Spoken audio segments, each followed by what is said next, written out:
Professor Khawar आज सबसे आखिर में निकला था। बूढ़ा पर दूसरे तमाम शिकार की तलाश में जा चुके थे, लेकिन बूढ़ा कुछ तैयारियों में मसरूफ था। न जाने वो जहाज में क्या तलाश करता फिर रहा था। आज उसने स्काइंग शूज़ भी साथ लिए थे, जिसे देखकर उसकी बेटी फरजाना ने पूछा, ये स्काइंग शूज़ क्यों डैडी? आज मैं ज़रा लंबे रास्ते पर जाऊंगा, खावर ने मुस्कुराते हुए कहा। लेकिन हम लोग? तुम लोग आज यहीं रहो, दूसरी लड़कियों को साथ लेकर कुर्बो जवार की सैर करो। मेरा ख्याल है कि तुम लोग अपनी हिफाजत कर सकती हो। लेकिन डैडी, क्यों आज ये तब्दीली क्यों? मैं तुमसे कह चुका हूँ फरजाना, आज मैं ज़रा लंबा सफ़र करूँगा। क्या मैं तुम्हारी तरफ से मुतमईन हो जाऊँ? जैसे आपकी मर्ज़ी डैडी, फरजाना ने कहा और बूढ़े ने मुस्कुराकर इन दोनों के शाने थपथपाए और फिर वो बर्फ़ की सुरंग से बाहर आ गया। बाहर आकर उसने स्काइंग शूज़ पैरों में बांधे और हाथों में पकड़े हुए गज़ों से अपने जिस्म को धकेलने लगा और फिर वो बर्फ़ के मैदान में फिसलने लगा। बहुत से नौजवान उसे रास्ते में मिले, लेकिन वो इन सब को नज़रअंदाज करके आगे बढ़ता रहा। आज इसका रुख ढलानों की तरफ था जो नाकाबिले अबूर थे। बर्फ़ पर रिज़्क की तलाश में सरगिर्दा लोगों को वो बहुत पीछे छोड़ आया। बिलाशुबा ये ताकतवर बूढ़ा बेशुमार सलाहियतों का मालिक था। वो शानदार स्काइंग कर रहा था और तेज़ी से आगे बढ़ता जा रहा था। जिस लाइन पर वो आगे बढ़ रहा था उसे उसने पूरी तरह ज़हन नशीन कर लिया था और फिर वो इतना आगे निकल आया था जितना दूसरे लोग कभी नहीं आए थे। लेकिन वो वहाँ रुका नहीं। काफ़ी देर के बाद वो बिलाखर ढलानों के करीब पहुँच गया। गहरे ढलान तहद्दे निगाह फैले हुए थे और इनका कहीं एहतताम नज़र नहीं आ रहा था। यकीनन इन ढलानों के एहतताम पर दूसरे ढलान भी थे, वह न जाने कहाँ तक गए हों। बूढ़ा ढलानों के किनारे पर खड़ा होकर चारों तरफ देखता रहा। फिर इसकी निगाह बर्फ़ के एक सिरे पर किसी स्याही पर पड़ी और वो उसे घूरता रहा। फिर उसने गज संभाले और इस स्याही की तरफ बढ़ने लगा। थोड़ी देर बाद वो स्याही के नज़दीक पहुंच गया। यहाँ रुककर उसने फिर ढलानों को देखा। इस तरफ के ढलान दूर तक हमवार थे और रास्ते में बर्फ़ के उभरे हुए तोदे नज़र नहीं आते थे। कई मिनट तक इन ढलानों को देखने के बाद उसने इन स्याह चट्टानों को देखा जो बर्फ़ से झांक रही थीं। यहाँ बर्फ़ की तह ज़्यादा मोटी नहीं थी और वो चट्टानें उभर आई थीं। वो चट्टानों के करीब पहुंच गया और इन्हें हाथों से टटोलने लगा। चट्टानों का जायज़ा लेने के बाद उसने कंधे पर लटके हुए थैले से बर्फ़ खोदने का आला निकाला और फिर एक चट्टान के पास बैठ गया। उसने स्काइंग शूज़ खोलकर एक तरफ रखे और फिर चट्टान की जड़ से बर्फ़ साफ़ करने लगा। काफ़ी बर्फ़ खोदने के बाद उसने गहरी सांस ली। वो चट्टान की जड़ साफ़ कर चुका था। इसके बाद उसने चट्टान के एक टुकड़े को काटने की कोशिश शुरू कर दी। न जाने क्या बात थी, चट्टान ज़्यादा सख्त ना निकली और थोड़ी सी कोशिश के बाद वो एक बड़ा टुकड़ा अलग करने में कामयाब हो गया। तकरीबन 2 मन वज़नी पत्थर को एक तरफ सरकाने के बाद वो फिर वैसा ही एक टुकड़ा अलग करने लगा और 2 घंटे की सख्त मेहनत के बाद इसने 4 वज़नी पत्थर चट्टान से जुदा कर दिए। फिर वो इन वज़नी पत्थरों में से एक को बर्फ़ पर खिसकाता हुआ ढलान के किनारे ले आया। दूसरे पत्थर को उसने एक जगह से तकरीबन 50 गज दूर रखा और इस तरह बाकी दोनों टुकड़ों को भी उसने 50-50 गज के फासले पर रख दिया। वो इस तमाम काम से थक गया था, चुनांचा एक जगह बैठकर गहरी गहरी सांसें लेने लगा।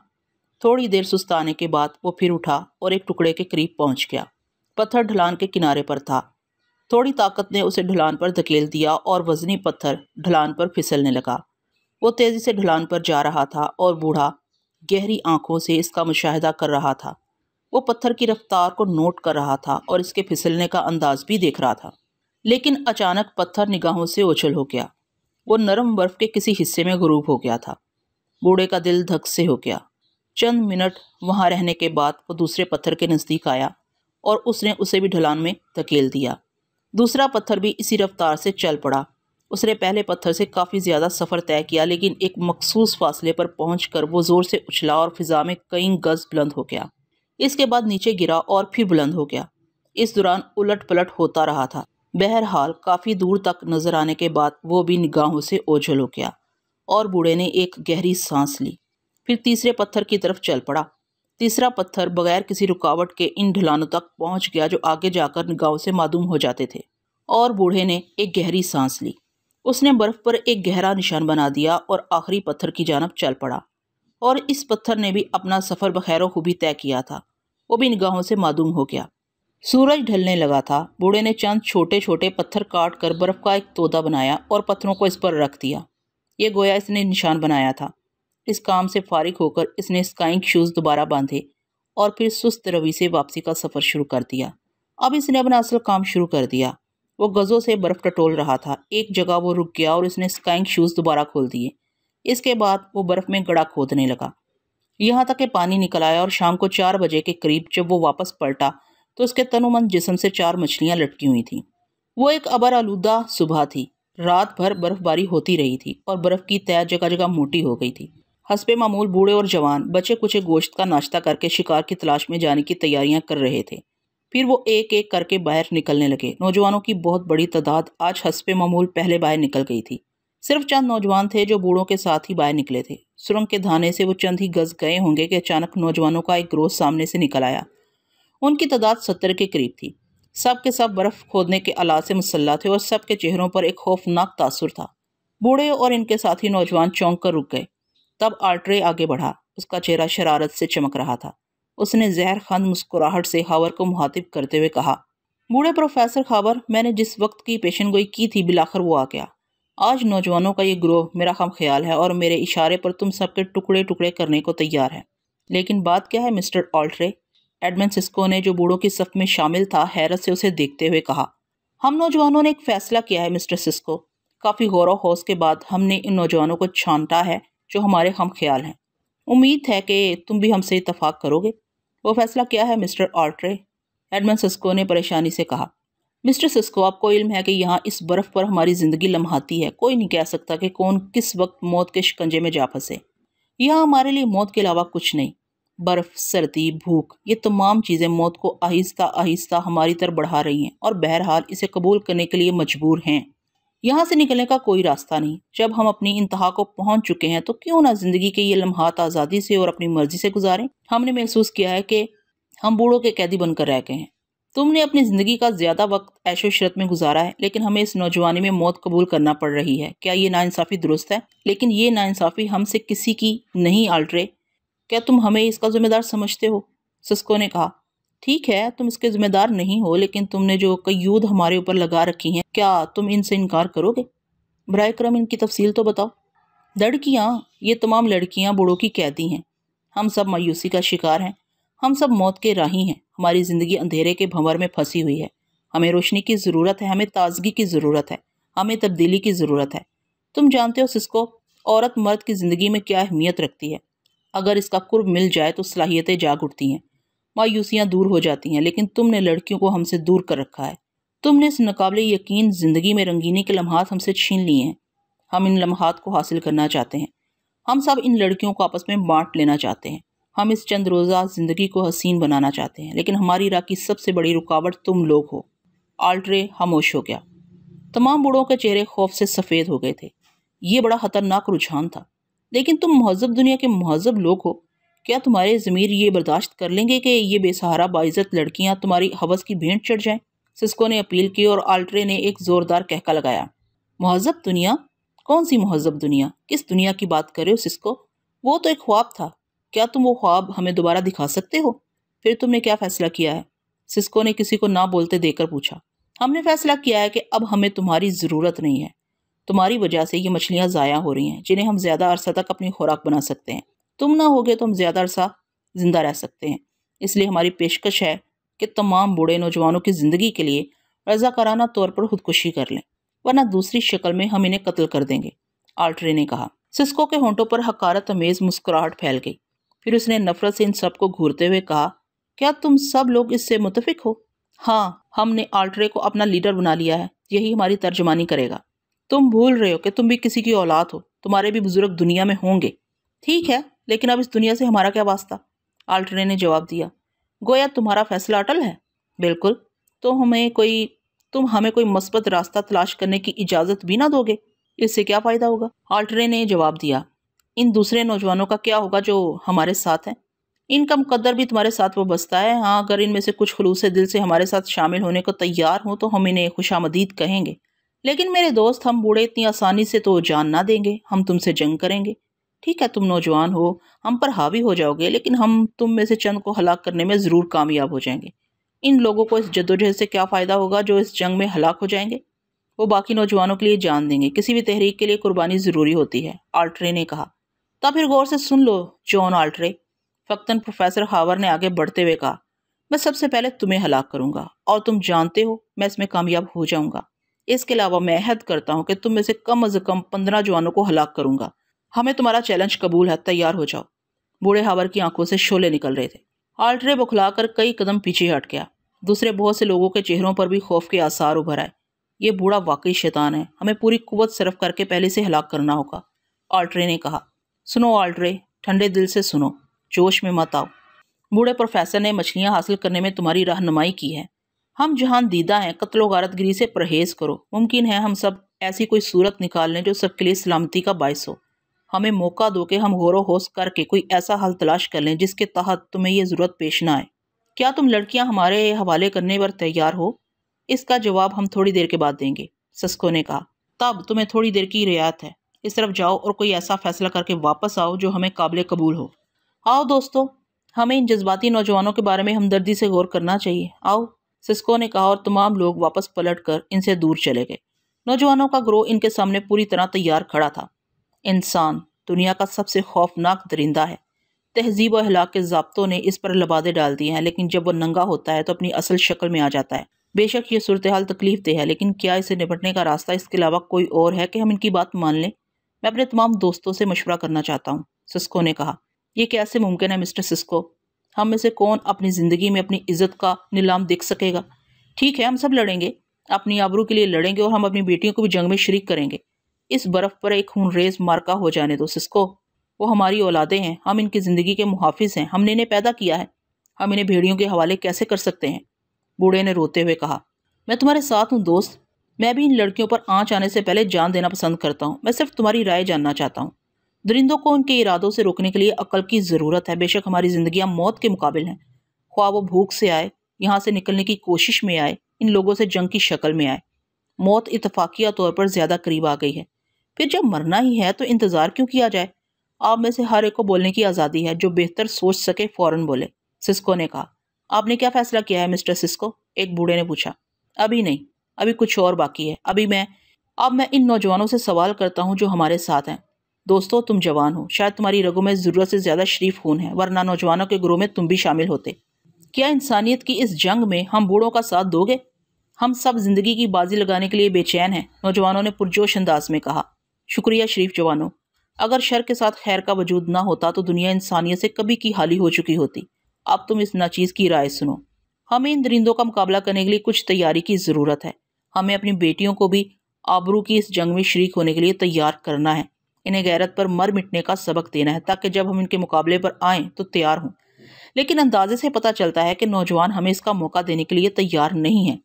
सुनो मेरे दोस्तों, बड़े फितने को रफा करने के लिए कुछ कुर्बानियाँ भी दी जाती हैं। हमें कुछ ऐसे काम भी करना होंगे जिनसे हमारे ज़मीर दागदार हो जाएं, लेकिन मायूसी के इंतहाई अंधेरों को रोशन करने के लिए ज़मीर का बोझ भी बर्दाश्त करना पड़ेगा।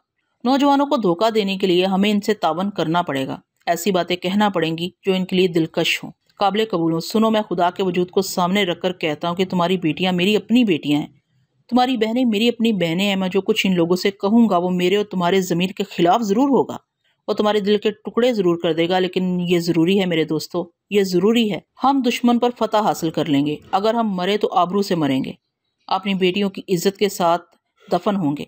तुम अगर पसंद करो तो नौजवानों से गुफ्तगू करने के लिए मेरा इंतखाब कर लो। मैं जो कुछ कहूँगा, जो कुछ करूँगा, उसे मसलहत जानो और इस पर साथ करो। हम तुम्हारे ऊपर भरोसा करते हैं एडमंड सिस्को, बहुत से लोगों ने कहा। तब ठीक है, अब मैं जवानों से मुखातिब हूँ। मेरे नेक बच्चों, तुमने जिस अज़्म और नेक नीति का इजहार किया है, मैं तुम्हें इस पर हराज तहसीन पेश करता हूँ। अब हम जो कुछ करेंगे वो मसलहत होगी। तुम्हें अपने ज़मीर के खिलाफ इन लोगों से दोस्ती करना होगी, इनके इरादों में शरीक होना पड़ेगा, इसका इजहार करना पड़ेगा। आप जो कुछ भी कहेंगे हम वही करेंगे मिस्टर सिस्को।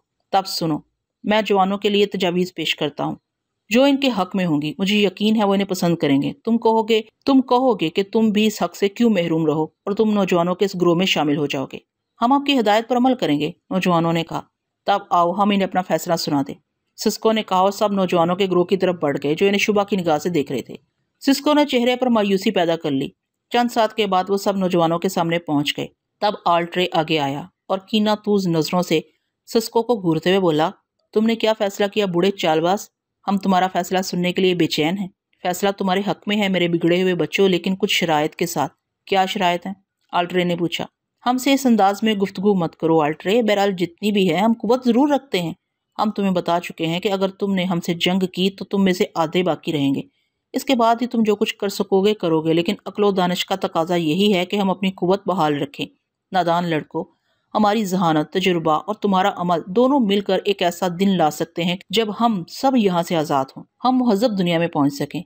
अगर हम मुहज़्ज़ब दुनिया में पहुँच गए तो हमारे ज़मीर इस फेल पर हमेशा मलामत करते रहेंगे जिसके तुम ख्वाहिशमंद हो। बहरहाल चुनांचे हमने सोचा क्यों ना ऐसा हल तलाश किया जाए जो तुम्हें और हमें दोनों को कबूल हो, जिससे तुम्हारा मकसद भी पूरा हो जाए और हमारा ज़मीर भी दागदार ना हो। क्या तुम ऐसा हल तलाश करने में कामयाब हो गए हो बूढ़े सिस्को? ऑल्ट्रे ने कहा। हाँ, मेरे ख्याल में ऐसा हल तलाश कर सकते हैं। तो बताओ, मुमकिन है हम इस पर हमदर्दी से गौर करें?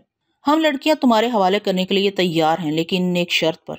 तुम सब इनमें से अपनी पसंद की लड़कियां तलाश कर लो, इसके बुजुर्ग से इसके बारे में बता दो। हम में से कोई भी बूढ़ा तुम्हारे साथ इसकी शादी करा देगा।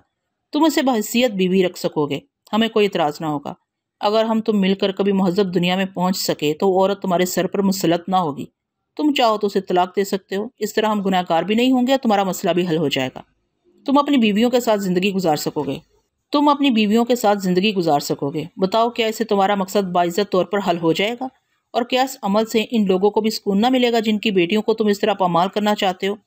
रह गए हम बूढ़े, तो हम पेशकश करते हैं कि हम तुम्हारी खिदमत करेंगे, तुम्हारे लिए शिकार करेंगे। आज से एक ज़ाब्ता बना लो। हम शिकार करेंगे, एक जगह जमा करेंगे और फिर इसे आपस में तकसीम कर लेंगे। हवा कितना ही हिस्सा क्यों ना आए हमारे हिस्से हवा कितना ही हिस्से में क्यों ना आए। इसके अलावा भी हम तुम्हारी हर मुमकिन खिदमत करेंगे। हमें भी जिंदा रहने दो। ऑल्ट्रे के चेहरे पर गौर होश के आसार उभर आए और फिर इसने गर्दन उठाकर कहा, क्या दूसरे लोग भी इसके लिए तैयार हैं? हाँ, इन गैर यकीनी हालात में मैंने इन्हें इस पर आमादा कर लिया है। लेकिन ऐसी शक्ल में हम क्यों घाटे में रहे मिस्टर सिस्को? रॉड्रिक ने मुदाखलत की। कोई घाटे में नहीं रहेगा, हम सब के लिए एक ही अंदाज में सोचेंगे। हम भी मिस्टर ऑल्ट्रे के साथ शामिल हैं, रॉड्रिक ने कहा और नौजवानों का टोला प्रोग्राम के मुताबिक ऑल्ट्रे के साथियों में जा मिला। क्या मशवरा है दोस्तों? ऑल्ट्रे ने अपने साथियों से पूछा। ठीक है, हमें इस पर कोई इतराज़ नहीं है, नौजवानों ने यक जुबान होकर कहा।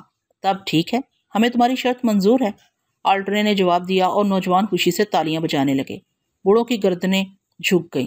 नौजवानों के लीडर की हैसियत से तुम लोगों को हुक्म देता हूँ कि अपनी लड़कियों को बाहर भेज दो और तुम लोग इसी वक्त से हमारे लिए काम करना शुरू कर दो, ऑल्ट्रे ने कहा। हम तुम्हारी दूसरी हदायत पर फौरी अमल करने के लिए तैयार हैं मिस्टर ऑल्ट्रे। तुम ना सिर्फ नौजवानों के बल्कि हमारे भी लीडर हो। हम कोई काम तुम्हारी मर्जी के बगैर ना करेंगे, लेकिन जो बाइज्जत समझौता हमारे और तुम्हारे दरमियान हुआ है तुम्हें भी इसकी पाबंदी करना होगी, सिस्को ने कहा। क्या मतलब? मैं नहीं समझा, ऑल्ट्रे ने सिस्को के अंदाजे गुफ्तगू से कदरे नरम होते हुए कहा। यह फैसला हमारे और तुम्हारे दरमियान हुआ है। बेचारी लड़कियों को अभी इस बारे में कुछ नहीं मालूम। अगर हमने इसी तरह इन्हें तुम्हारे सुपुर्द कर दिया तो उनके जहन तुम में से किसी को कबूल ना कर सकेंगे और यूँ भी मुसीबत के वक्त में रुमान इनके जहनों में सवार ना होगा, खास तौर से इसलिए कि वो लड़कियां हैं। मुमकिन है इनमें से कुछ तुम में से किसी को पसंद करती हो। मेरे कहने का मकसद ये है कि तुम्हें इस सिलसिले में थोड़ा सा वक्त देना होगा ताकि हम इनके जहनों को तुम्हारी तरफ रजू के लिए तैयार कर सकें। ऑल्ट्रे कुछ सोचने लगा, फिर उसने गर्दन हिलाते हुए कहा, ठीक है, हम तुम्हें वक्त देने के लिए तैयार हैं, लेकिन एक बात की निशानदेही कर देना मैं ज़रूरी समझता हूँ। तुम लोगों ने अगर हमारे खिलाफ साजिश की तो फिर हम हर मुआहदे से आज़ाद होंगे और इसके बाद हमारे और तुम्हारे दरमियान कोई गुफ्तगू नहीं होगी। बर्फ़ के इस वीराने में हमारी ज़िंदगियाँ यूँ भी बहुत मुख्तसर हैं, यहाँ साजिशों की गुंजाइश नहीं है। इसके अलावा हम तुम्हारी सलाहियतों को भी इस्तेमाल करना चाहते हैं। अगर लड़कियों के असूल के बाद तुम्हारे ज़हन यकसू हो सकें तो हमें खुशी होगी, क्योंकि इस तरह यहाँ से निकलने के लिए कोई तरकीब सोची जा सकती है। लेकिन लड़कियों को भी बहरहाल सूरत हाल समझाना होगी। हाँ, वो शर्त बरकरार रहे, हम मुनासिब औकात में तुम लोगों को आर्जी अज़दवाजी रिश्तों में मुंसलिक किए बगैर लड़कियां तुम्हारे हवाले करने को तैयार ना होंगे। हम वो शर्त मंजूर कर चुके हैं, ऑल्ट्रे ने कहा और नौजवान खुशी के नारे लगाते हुए चले गए। इनके साथ शामिल होने वाले शरीफ नौजवान भी इन्हीं के साथ चले गए ताकि इनके अज़ाइम से बाखबर रहें। नौजवानों के ग्रोह के जाने के बाद बूढ़े सर जोड़कर बैठ गए। इनके चेहरे पर गहरे गौर फिक्र के आसार थे। वक्ती तौर पर उन्होंने इस तूफान को टाल दिया था, लेकिन वो जानते थे कि तूफान टला नहीं है, इसे निपटने के लिए सख्त काविशें करना होंगी। काफ़ी देर तक खामोशी रही, फिर बूढ़े खावर ने कहा, मेरा ख्याल है हमें लड़कियों से गुफ्तगू कर लेना चाहिए। इन्हें इनकी इज्जत बचाने की मुहिम में बराबर का शरीक रखा जाए तो बेहतर है। मेरे ख्याल में हमारा इनसे गुफ्तगू करना दुरुस्त ना होगा प्रोफेसर खावर। और फिर बहरहाल नौजवान ज़हीन है, मायूसी ने इन्हें दरिंदा बना दिया है। वो बहक गए हैं, लेकिन जहानतें बरकरार हैं। इनसे निपटने के लिए ज़बरदस्त सलाहियतों से काम लेना पड़ेगा, सिस्को ने कहा। आपकी क्या राय है मिस्टर सिस्को? इस सिलसिले में आपको अपनी लड़कियों की सलाहियतों से भी काम लेना होगा। मैंने महसूस किया है प्रोफेसर खावर कि आपकी बच्चियां काफ़ी खुद एतमाद हैं। वो इस पूरे हंगामे के दौरान खौफजदा या मायूस नजर नहीं आई। आप ये काम अपनी दोनों बच्चियों के सुपुर्द कर दें। वो दूसरी लड़कियों को सही अंदाज में सूरत हाल से बाखबर करके इन्हें हालात से निपटने के लिए तैयार करें और उनका उद्दिया लें।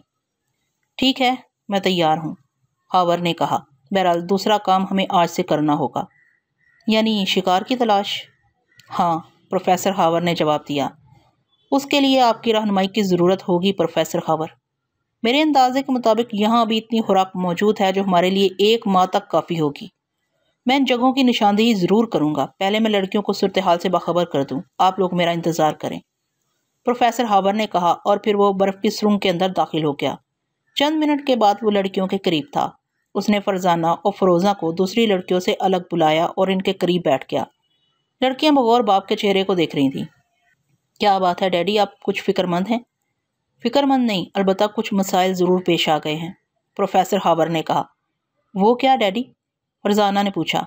तुम दोनों मेरी आदत से वाकिफ़ हो, मेरे नज़रियात भी जानती हो। मैं सांस की आमदोरफ्त तक इंसान को बेबस नहीं समझता। इंसान सिर्फ खुदा के सामने बेबस है। खुदा ने उसे ज़िंदगी दी है और जब वो देता है तो उसे कबूल भी करना पड़ता है।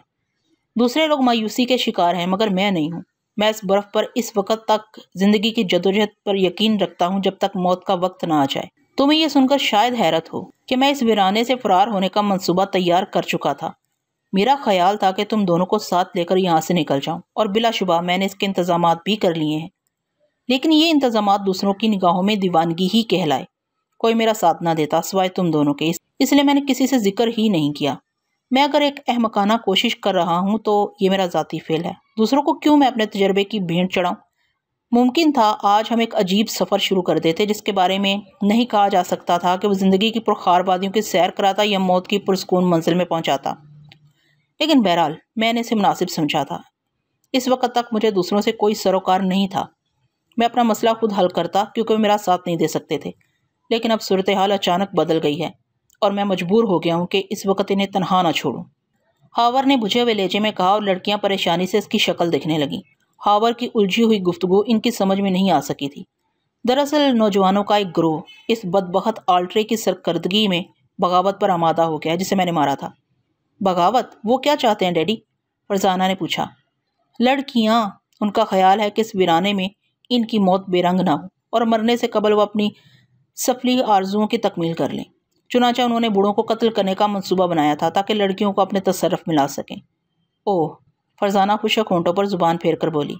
थोड़ी सी गलती मेरी भी थी। मैंने इस खतरनाक पागल के रुझान को पढ़ लिया था। मुझे चाहिए था इसे इसी ही दिन बर्फ़ में दफन कर देता।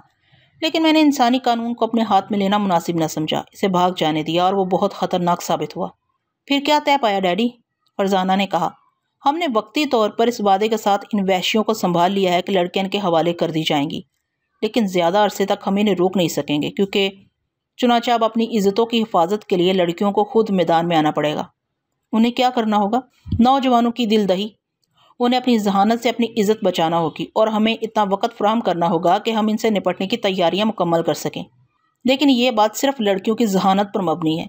हमें इन्हें नौजवानों से मिलने की आज़ादी देना होगी, वरना नौजवान शुबहात में मुब्तला हो जाएंगे और मुमकिन है वक्त से पहले यहाँ कोई खूनरेज़ मार्का हो जाए। अब ये काम सिर्फ लड़कियों का है कि वो किस तरह इन्हें बेवकूफ़ बनाकर टाल सकती हैं। हमने इनसे कहा है कि हम इनकी आर्जी शादियाँ कर देंगे ताकि वो इज़्ज़त से एक एक लड़की के मालिक बन सकें। हमारे लिए क्या हुक्म है डैडी? फरजाना ने पूछा।